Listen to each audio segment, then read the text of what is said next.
Ya buranakum billahil ghurur. Kamu jangan tertipu dengan kehidupan dunia. Makanya saya itu orang yang paling fanatik sujud. Soalnya kalau suwun jenengan sing sujud. Wes sujud salat 5 waktulah nikmati. Karena sekali kamu terbiasa mensifati dunia ini penting, nanti kamu akan lupa mensifati akhirat itu penting. Dan itu awal kamu tergelincir dari ansawa isabil, dari jalan yang benar. Makanya tadi pepatahnya orang sufi apa? Anna sunyamun wa idza matu indah. Manusia itu tidur, kalau mati baru. Terus contoh kedua begini. Kenapa Allah begitu murka ketika orang tidak mengerti hak-haknya Allah? Bukan karena Allah anarkis atau keras, tidak. Memang secara akal pasti begitu. Saya sampai tak beda ini. Lihat contoh gampang-gampang saja, tak wari logika. Kalau ada orang buta lewat kemudian nabrak tembok, karena apa dia? Karena buta kan? Buta itu maknanya apa? Tidak tahu. Akibat tidak tahu, nabrak tembok. Ya kan? Karena tidak tahu nabrak tembok, karena tidak tahu terjatuh di sungai, karena tidak tahu terjatuh di jurang. Sekarang juga sama. Orang karena tidak tahu pentingnya agama, tidak tahu pentingnya Allah, kemudian dia fokus ke duniawi.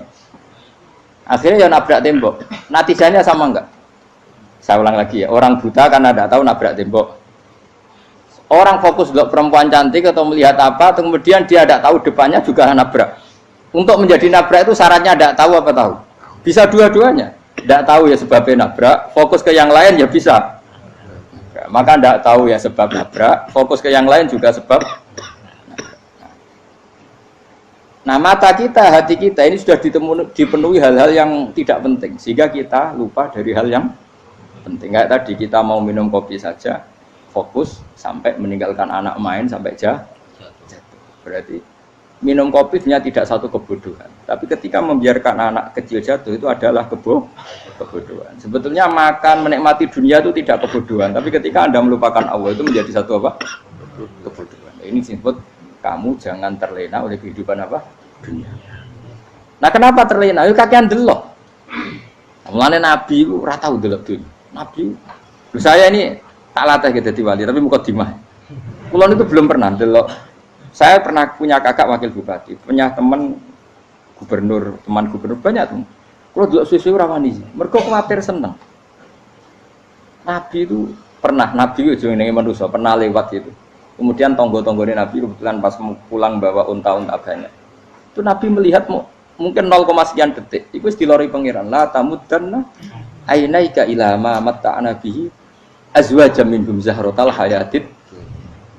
Jadi misalnya kayak Rogen misalnya dulu wong numpak Alphard pejabat ono sing bukakno. Enak aja nak jadi wong ngono iku. Kalimat itu direkam oleh Allah bahwa Mustafa pernah ngomong enake jadi wong iku numpak Alphard ono sing bukakno. Tapi kan tetap kirim. Sehingga nanti di akhirat kalimat itu direkam misalnya nanti ternyata yang numpak Alphard misalnya nyon sewu misalnya yang numpak Alphard tadi tetap di neraka, kamu ya ikut di neraka. Karena dia menikmati Alphard lali akhirat. Kowe yo ngangen-angen kepengen seperti itu. Maka poinnya sama. Kalau pun rokok bareng. Terus ada orang sujud di musola, melarat sujud. Kowe gak pernah enake dadi wong iku. Padahal sujud itu yang menjadi orang masuk surga. Terus kowe ditakoki ning akhirat. Kowe tahu angen-angen dadi wong sujud mboten nate. Tapi kowe tahu angen-angen mewah nate. Ya seneng ngono kira-kira gitu. Lha iku latara undal pas kowe roh ilmu yakin pas wae mlebu neraka. Iki mulane tak ajari dini kiat-kiat supaya kira mlebu. Makanya latih melihat dunia kok aja kesuwen. Misalnya di konco jadi pejabat. Kalau nanti di keluarga pejabat sampai sekarang pun saya sering punya teman. Buat nanti kalau melihat bahwa dia pejabat. Karena saya takut dosa. Saya melihat dia seorang mukmin yang sujud, yang sholat. Saya bodoh sekali kalau melihat dia pejabat. Karena itu tidak ada artinya di akhirat. Saya sampai sekarang yang saya melihat presiden orang yang mukmin, sehingga saya harus hormat. Saya melihat bupati orang yang mukmin, sehingga saya harus hormat. Melihat sampean ini wong sing mukmin, malah gue jalalan barang ini sudah mukmin plus. Jadi rasa tiga ekor tuh pinter gue jalalan. Jalalan gundul bisa gaya bisa. Gundul ora ono maknane. Oh anu gak angger wong iso maca kitab apa? Gundul. Jos lah. Jadi saya ulang lagi ya. Makanya saya itu nanti kalau sampean alim sudah kayak saya, itu pasti nggak bisa nggak kagum sama sahabat. Sahabat itu, apalagi Rasulullah ya tentu. Sahabat dulu aja yang gampang ditiru. Sayyidina Umar ketika ditusuk oleh siapa Abu Lu'lu siapa? Al-Majusi. Abu Lu'lu itu seorang Majusi. Dan Umar itu orang pendendam. Dia orang pendendam. Tapi tentu karena dia orang baik, ya pendendamnya hal-hal yang baik. Coba kalau kamu ditusuk orang itu dendam nggak? Kira-kira sebagai manusia kan dendam. Itu tanyanya begini sama yang ya taruh sekarang orang dekatnya. Yang bunuh saya tadi siapa? Oh itu Abu Lu'lu Al-Majusi, Hulamul Muhirah. Dia budaknya Muhirah. Majusi, iya ya Umar. Dia sudah mau mati. Itu ngetikan gini, sama siapa alteknya? Alhamdulillahilladzi lam yaj'al maniyati biyadi rajulin sajadalaka sajdah yuhajuni biha yaumal qiyamah. Ya Allah, terima kasih sekali ya Allah. Engkau mentakdirkan saya dibunuh oleh orang yang enggak pernah sujud. Kalau saja dia pernah sujud, maka dia berhak menuntut saya dengan sujudnya untuk masuk surga. Artinya gini, kalau dia ditusuk orang yang pernah sujud, misalnya Sayyidina Umar kok ditusuk oleh Ruhin, kemudian Umar masuk Ruhin masuk neraka, aku tetap pedih Gusti. Isowai sujudnya dia menjadikan nggak berhak masuk neraka. Artinya Umar sangat hormatnya pada sujud itu dia nggak berani. Jadi kira-kira kok Umar sujud kue, itu kira-kira rawani maksud anak kue mlebu neraka. Piye-piye di kekuatan sujud yang mempotensikan tetap dia masuk surga. Makanya dia seneng, dendamnya kesampaian. Syukurlah anak sing mateni aku ora tau sujud. Jadi tak patut nang neraka langsung bludeng ngene kira-kira gitu. Saking hormatnya ambek sing jenenge sujud. Tapi kita sekarang enggak. Rawong ning musala sujud. Ya jan wong nganggur. Otak kita ini sudah PKI lah kamu. PKI halus. PKI yang tanpa kartu, paham? Makanya Allah kalau muji sujud, enggak sampean tak latih supaya baca Quran yang benar. Kayak apa Allah bikin Ka'bah? Kayak apa mulianya Ka'bah? Itu dibikin Allah untuk apa? Lil akifina wa satusai warrukais sujud, dan untuk orang-orang rukuk dan sujud. Ketika Allah menurunkan rezeki di bumi dan di langit, itu perhitungannya Allah masih itu asli.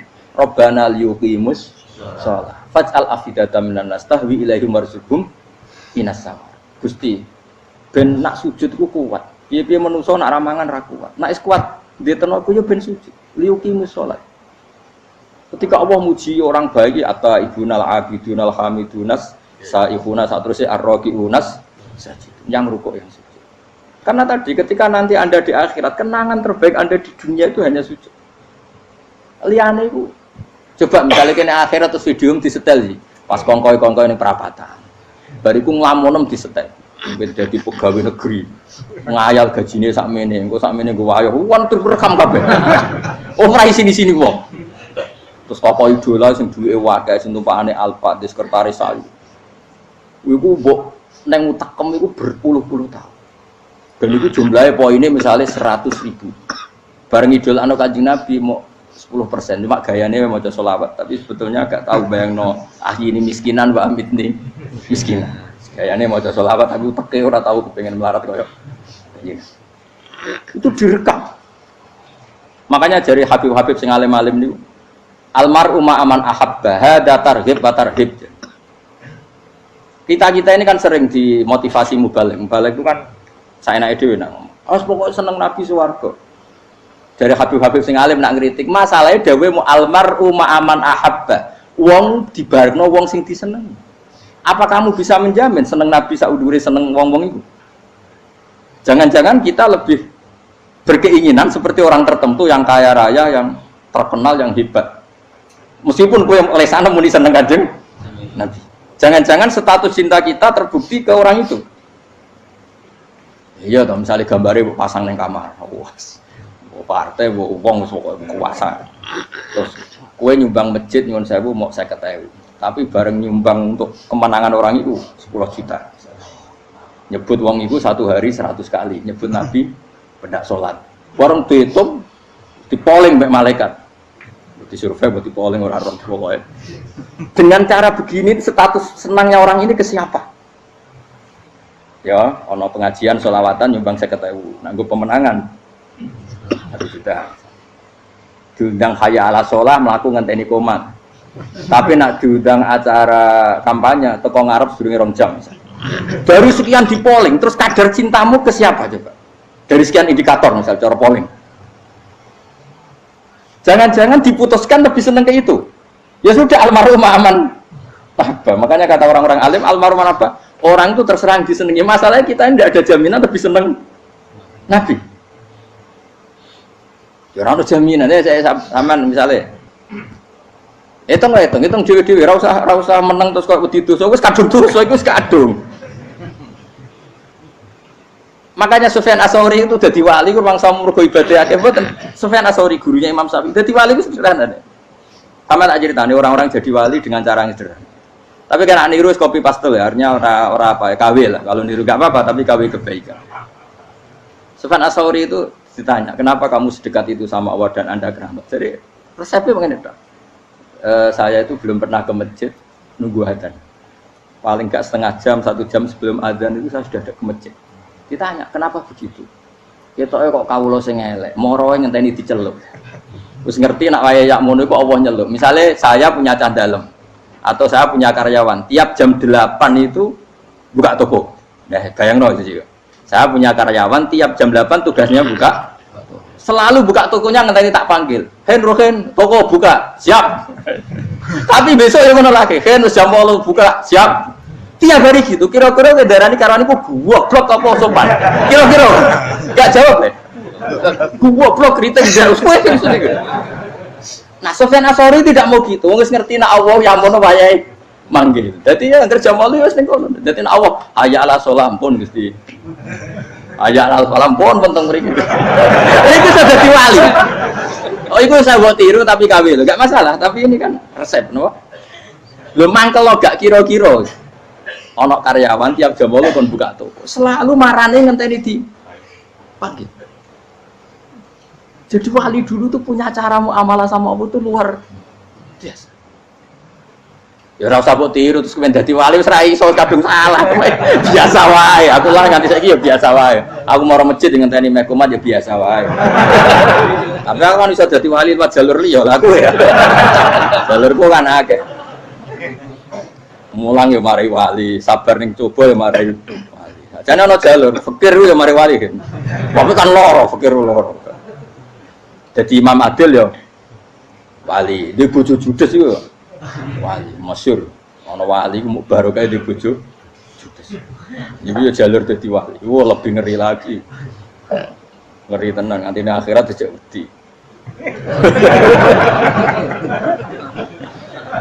Jadi anak jote wae kan. Para suami takut istri silakan baris, bareng sing wis baris, bareng sing wedok. Pak rene lho tetep moro-moro. Wong wedi bojo kegawangan ini akhirat bahaya, you know. Yes. Bahaya wedi bojo nganti kegawan apa? Teng akhirat. Masyhur jadi cerita-cerita wali wis. Ya saya ulang lagi ya. Latih, meskipun dari kecil latih. Makanya kamu tahu kenapa Quran itu kalau ngendikan sujud kayak gitu spesial.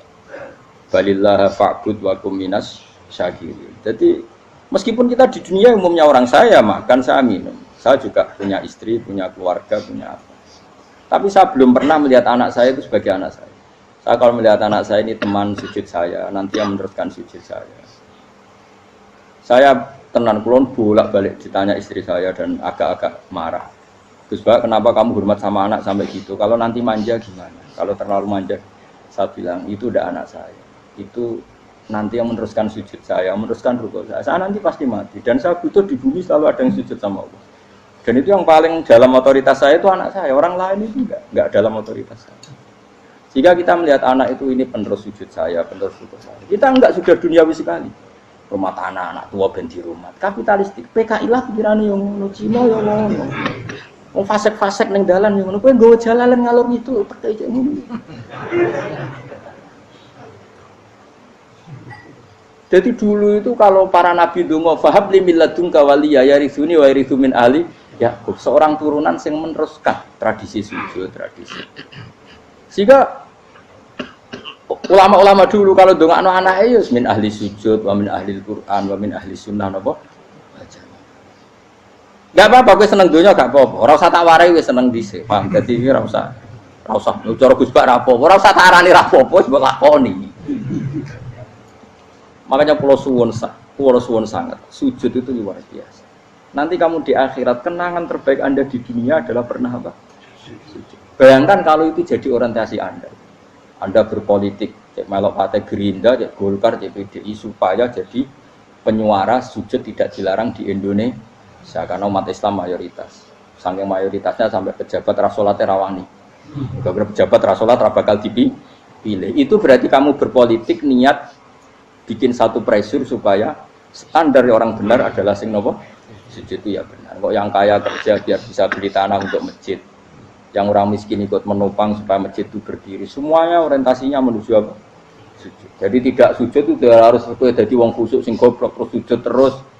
Tahu-tahu negara dikuasai komunis misalnya, terus akhirnya sujud gila.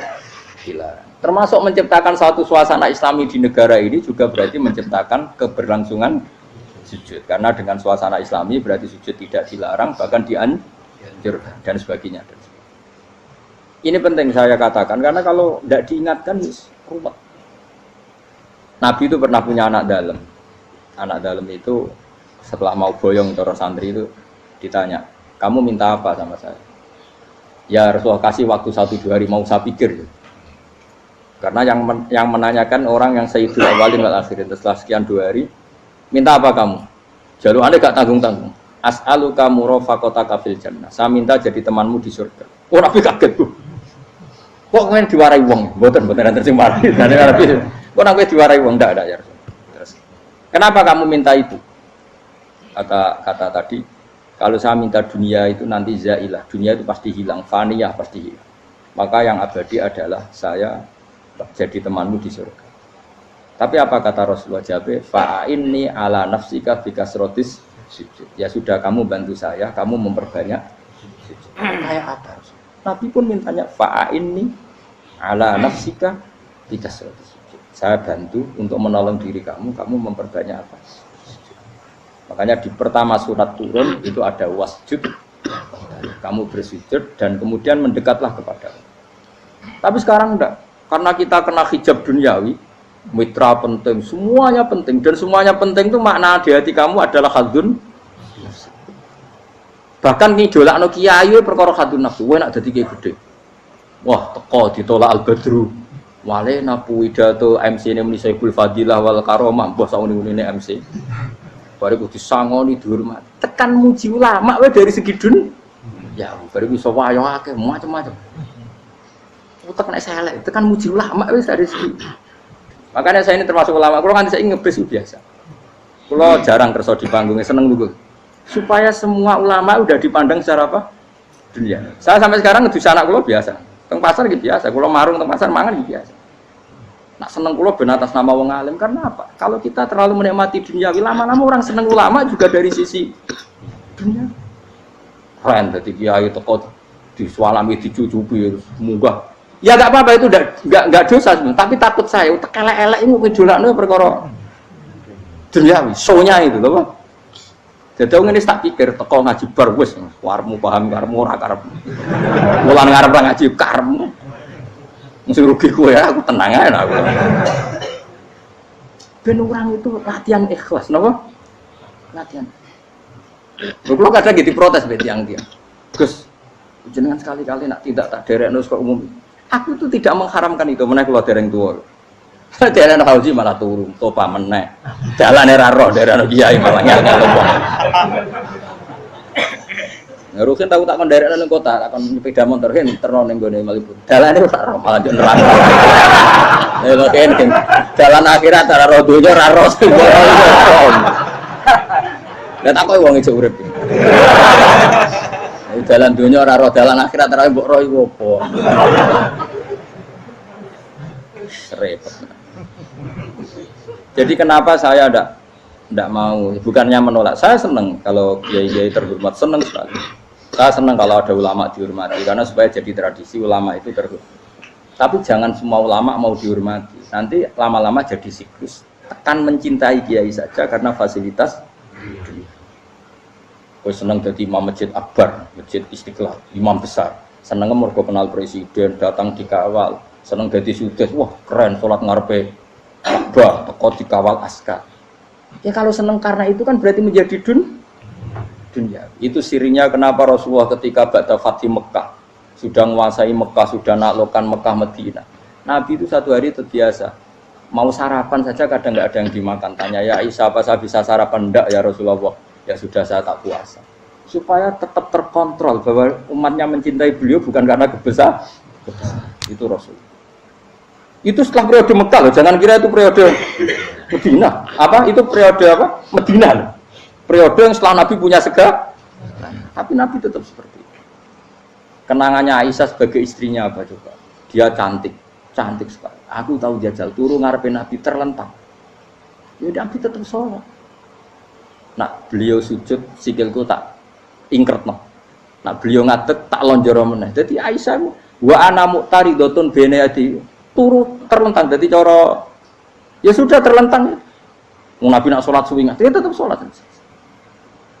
Tapi di bojo ayu orang ngerasa sholat, bojo elek ngerasa sholat, bojo elek amin junub mana? Sekarang orang kena gue contoh, kasus itu semua kasus. Tapi di bojo ayu perawan turun karena pusing sholat orang bos misalnya loh. Pemenang orang jegotan itu atau enggak over. Mustafa kalau orangnya jegotan dia nih, mereka nangenya wong akeh dosa, nangenya wong sitok ora. Misale dosa wis tak hitung mau ke sore. Aku nanya dosa sitok, mulang ganjarane 10. Cek susu piro? Cek surplus orang dagang cek. Cek badi. Iku ana adene ra ikhlas. Ora ikhlas aku yo ra ikhlas ilmuku, malah lara. Malah ngerokok ping 13. Makanya ini dipikir ya, saya ulang lagi, harus dipikir secara matang-matang. Bahwa kita tidak boleh terlena oleh kehidupan dunia. Menjadi bodoh kan, Anda minum teh, kemudian anak Anda jatuh di pinggir Anda. Paham ya? Nah sekarang menyangkut mukjizat. Ini masih tentang ayat ini, nanti sampean tahu logikanya. Tak bedain, tidak jawab satu-satu aja. Karena iman sarannya harus tahu. Fa'lam itu tahu. Fa'lam annahu la ilaha. Ketika sekarang telur, saya memberitahu misalnya, telur ini udah dipitik, cara kowe mungkin tor. Ayo jawab satu-satu. Mungkin kan? Tapi pertanyaannya, saat telur menjadi pitik kemudian mungkin, dan ayam ini bisa terbang, bisa selingkuh, bisa punya anak turun, itu menjadi mungkin itu kan kamu pun tidak ikut menciptakan.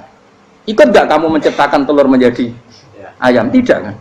Kan di luar kudrah kamu, di luar kemampuan kamu. Tapi kamu bilang itu mungkin. Ada onta yang buting, yang sudah hamil sudah. Kamu bilang nanti onta ini mau punya anak, dan anaknya nanti bisa jalan seperti induknya. Kamu katakan apa? Mungkin. Tapi saat Anda katakan mungkin, Anda ikut menciptakan enggak? Enggak kan? Tetap itu kudrahnya Allah. Tetap itu. Maka para nabi itu tidak tahu bedanya antara onta yang keluar dari indukannya dan keluar dari batu. Itu syaratnya jadi nabi, syaratnya jadi wali. Nah, saya kira ono nabi.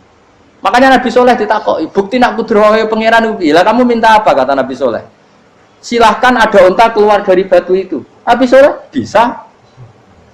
Ya tenan terus onta keluar dari batu. Terus kaumnya gawo. Wah kok hebat tenan onta metu kok batu. Jare Nabi Soleh, ya padha karo onta lahir kok indukane. Bedane apa? Ya beda. Lah bedane apa? Metu kok watu kok ya ora melok gawe. Metu kok indukane ya kowe ora melok gawe. Bedane apa? Tapi tak temu kena hijab, temu niku ana bedane. Cara nabi-nabi ora roh bedane. Lah kula termasuk warasatul anbiya ya ora roh bedane cara. Waras utek kula niku waras. Lho lha yo misale kowe cara iman seperti itu yakin dadi wali. Wes sama amatir-amatir lah wali swasta lah. Pokoke wis dadi wali. Jadi manusia itu lucu, sesuatu yang dia pun tidak bisa. Iku sok bedakno. Kalau telur menjadi ayam mungkin. Sapi keluar dari indukan mungkin, biji padi menjadi padi besar mungkin, tapi nak watu kok jadi biji padi mukhal. Lo saat yang dikatakan mungkin itu apakah manusia ikut memberi? Tidak kan? Ikut menciptakan? Harusnya kan dia bilang, yo aku menyaksikan itu karena ada kekuatan X yang menciptakan itu. Harusnya dia kalau mau konsisten kan, saya tidak bisa menciptakan telur jadi ayam, tapi ada kekuatan lain yang menciptakan, dan saya tidak bisa. Jadi telur keluar dari ayam ya kita tidak bisa menciptakan, sapi keluar dari indukan ya kita tidak bisa menciptakan, termasuk untanya Nabi Soleh yang keluar dari batu besar kita. Makanya semua Nabi itu tidak tahu bedanya, itu bedanya Nabi sama enggak Nabi. Makanya Nabi itu tenang ya, masyhur. Ketika perang Khandaq, Nabi itu kelaparan. Kemudian Jabir datang, ya Rasulullah, istri saya menyiapkan makanan untuk orang 6, karena kambingnya hanya kecil. Maka hanya orang 6 saja engkau boleh datang ke situ. Tapi Rasulullah dengan santainya, ya ahlal Khandaq. Padahal yang ngeduk Khandaq itu sekitar 3.000, ya ahlal Khandaq. Halumu ilayya, yuk ke Jabir, karena Jabir sona atau aman, bikin makanan untuk kalian. Itu 3.000 orang. Wah, Jabir dimaki-maki sama, sudah bilang untuk orang 6 Nabi, ya apa-apaan orang banyak, itu mesti tidak cukup, kita mana. Nabi santai, bilang ke istri kamu, Jabir jangan buka makanan itu kecuali saya. Ya, makanya Nabi matur pengiran, Gusti ini cukupkan untuk orang banyak, sama Allah di ACC ya terus cukup. Karena bagi Nabi, Nabi tahu betul. Sekarang ketika beras menjadi beras, apa dalam kudroh kamu, dalam kemampuan kamu, enggak kan? Ketika sistem tubuh kita makan kemudian jadi kenyang, apa dalam kemampuan kamu? Kue muni mangan maknane sego bolebokno mulut, terus kue darani punya kemampuan makan. Apa setelah itu kamu mengendalikan sistem saraf kita, sistem urat kita? Enggak kan? Jadi Nabi ora roh bedane, justru itu jadi Nabi. Karena dia enggak pernah terjebak, Nabi enggak pernah terjebak oleh yang dili. Makanya cara pangeran wa ma min dabatin fil ardi wala ta'iri yatiru bijanahihi illa umamun amsalukum. Ketika orang kafir minta bukti kudrohe Allah iku apa? Kanjeng Nabi didono manuk. Lah manuk terbang bukti kudrohe Allah. Ya biasa manuk terbang, wis suwe nak manuk terbang. Bukti kudrohe ning ndi? Iku teke wis emper. Lha bukti kudrohe ya kowe ora iso gawe kan? Tapi maksudnya wong kafir bukti kudrohe pangeran gawe unta kok watu. Lah bedane apa mau hale unta kok watu ambek kok indukane? Bedane apa jajan? Wong ibuke unta yang ngrasa gawe. Apa ibuke unta bisa menciptakan anak-anak unta? Kan tidak bisa juga. Manusia juga ada. Jadi itu wis cukup dadi kudrohe. Tapi manusia angger barang sering terjadi darani mungkin. Maknane mungkin dekne sing nentukan mungkin atau tidak. Padahal zaman mungkin pun dia tidak ikut menciptakan. Ini eling-eling. Makanya itu kenapa Allah akhirnya bikin mukjizat supaya orang itu ingat kedahsyatan kudrohe Allah. Sebetulnya mukjizat itu tidak penting. Maksudnya tidak penting tadi untuk iman sebetulnya tidak perlu mukjizat. Makanya ketika Rasulullah SAW ingin nuruti mukjizat yang diminta orang kafir, Allah malah ngelingno inna fi khalqis samawati wal ardi wakhtilafil laili wan nar. Sajane ana langit bumi, ada lautan, ada apa sudah bukti kudrohe. Nah sekarang mukjizat kok ngenteni unta keluar dari apa tadi? Batu, ngenteni Nabi Soleh. Lautan merah di sebelah tongkatnya Nabi Musa terus terbelah. Itu dari mukjizat. Kalau itu maknanya mukjizat karena manusia tidak mampu, apa manusia mampu bikin lautan? Kan tidak mampu juga. Kenapa itu tidak dikatakan mukjizat? Lagi-lagi karena wis kena mataul huruf. Paham jelas ya? Makanya kata Allah, saiki wong ora percaya hari kebangkitan. Alasannya masa manusia jadi tanah menjadi manusia? Memangnya manusia yang sekarang hidup itu dari apa coba? Sehingga nado melok pilek, pilpres, melok dukung mendukung itu memangnya dari apa coba? Dari tanah kan? Mestinya hari kebangkitan sejati ya sekarang ini orang-orang dari tanah sekarang berkeliaran ini harus go jalalan ngalor ngidul maknani. Itu yo kok lemah. Kemudian setelah jadi tanah, mati, orang engkar, wah ini nggak mungkin jadi manusia lagi. Padahal zaman sekarang jadi manusia itu karena kudrohnya manusia apa karena Allah? Karena Allah. Dan manusia sekarang dari tanah apa enggak? Dari tanah. Harusnya ya berpikir seperti itu. Kalau kudrohnya Allah bisa menjadikan manusia sebanyak ini dari tanah, tentu Allah tetap mampu nanti setelah jadi tanah menjadi manusia. Itu malah nek kula nu wedi urip nggih wedi tenan. Karena tadi dari hidup menjadi tidak tahu. Annasamun wa idza matu tidak tahu. Kita semua hanya tidur, setelah mati baru karena baru tersadar. Makanya analogi itu penting, kias itu penting. Ya saya beri contoh berkali-kali saya menyontohkan. Sampean tak warai hujah ulama. Nanti pasti sampean taslim itu pasti nyerah. Kalau kamu disebut jeleknya oleh orang lain, kamu mangkel nggak? Mangkel kan? Itu Imam Ghazali gini, kamu tak kasih resep supaya kalau ada orang mengingatkan kejelekan kamu itu tidak mangkel. Apa itu resepnya? Misalnya gini, di baju saya ini, inna fi thawbika akroban wa hayatan. Di baju kamu itu ada kalajengking yang berbisa atau ada ular yang berbisa. Ada orang mengingatkan itu. Kamu terima kasih apa enggak? Terima kasih. Karena ada sesuatu yang bahaya di diri kamu, diingatkan, dan karena diingatkan itu Anda terus bisa menghilangkan sesuatu yang bahaya tadi. Sekarang kamu punya sifat hasud, sifat dengki, sifat riya, sifat-sifat yang buruk. Itu sesuatu yang mencelakakan kamu di akhirat. Kemudian ada orang mengingatkan itu, harusnya kan kamu matur nuwun karena sifat yang buruk kamu diingatkan, kemudian kamu berusaha Wong diingatkan ada kalajengking yang hanya madorot di badan kamu saja kamu terima kasih, ini diingatkan ada hasud dengki yang madorotnya dunia akhir, kamu tidak terima kasih. Jadi itu ulama dulu. Jadi kalau bikin hujah itu gampang sekali. Jika ulama dulu kalau berdebat kemudian diingatkan temannya, kalau dia salah misalnya, itu ya tenang saja. Karena mereka cukup punya akal, punya analogi untuk nganggap itu biasa. Kayak diingatkan ada kalajengking di tubuh kamu. Kamu matur nuwun nggak sama ingatkan? Tadi saya ngaji sore, ngaji di sini cerita. Kila itu Imam Ahmad. Itu mudah mereka iman sama Allah dan Rasul. Maka yu'minu billahi wal yaumil akhir falyukrim apa? Jaru. Kalau kamu iman sama Allah dan Rasul maka muliakan tetangga. Itu ada seorang ulama dipanggil tetangganya, ayo ke rumah saya. Setelah sampai, dah pulang saya tidak jadi butuh. Sampai di rumahnya dipanggil lagi. Ke situ lagi, dah pulang lagi saya sampai 3 kali. Itu si ulamanya senyum-senyum santai. Ketika pemuda tadi insaf dan minta maaf, kenapa Pak Ulama kamu kok tenang saja? Jawabannya enggak. Kata Rasulullah, saya disuruh hormat tetangga. Saya senang sekali bisa melakukan perintah Rasulullah. Jadi saya nurut kamu itu tidak ada urusannya dengan kamu, karena perintahnya Rasulullah. Nangis pemuda tadi. Kalau kita kan enggak, gengsi dong, giambar. Ini kan kita gayanya mulai sunnah Rasul, tapi uteknya uji hadun.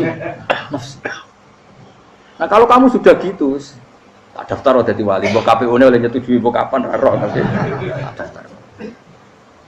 Saya ulang lagi, jadi kamu harus terbiasa dengan kias yang diajarkan Quran ya. Jadi ketika bibijian jadi pohon besar, itu pun kamu katakan mungkin. Padahal ketika kamu katakan mungkin, kamu pun tidak ikut menumbuhkan bibijian jadi pohon asam yang besar.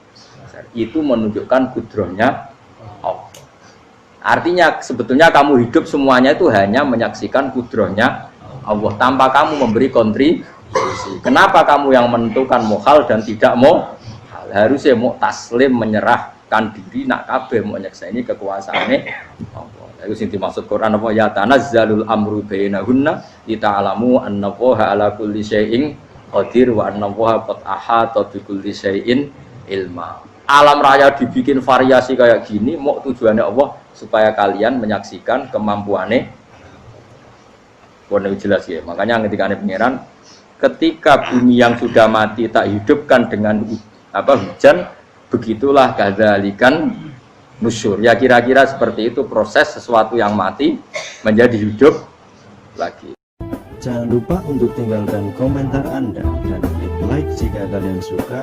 Silahkan share dan bagikan ke teman-teman Anda. Untuk berlangganan kami silahkan klik subscribe channel Ngaji Kiai. Wassalamualaikum warahmatullahi wabarakatuh.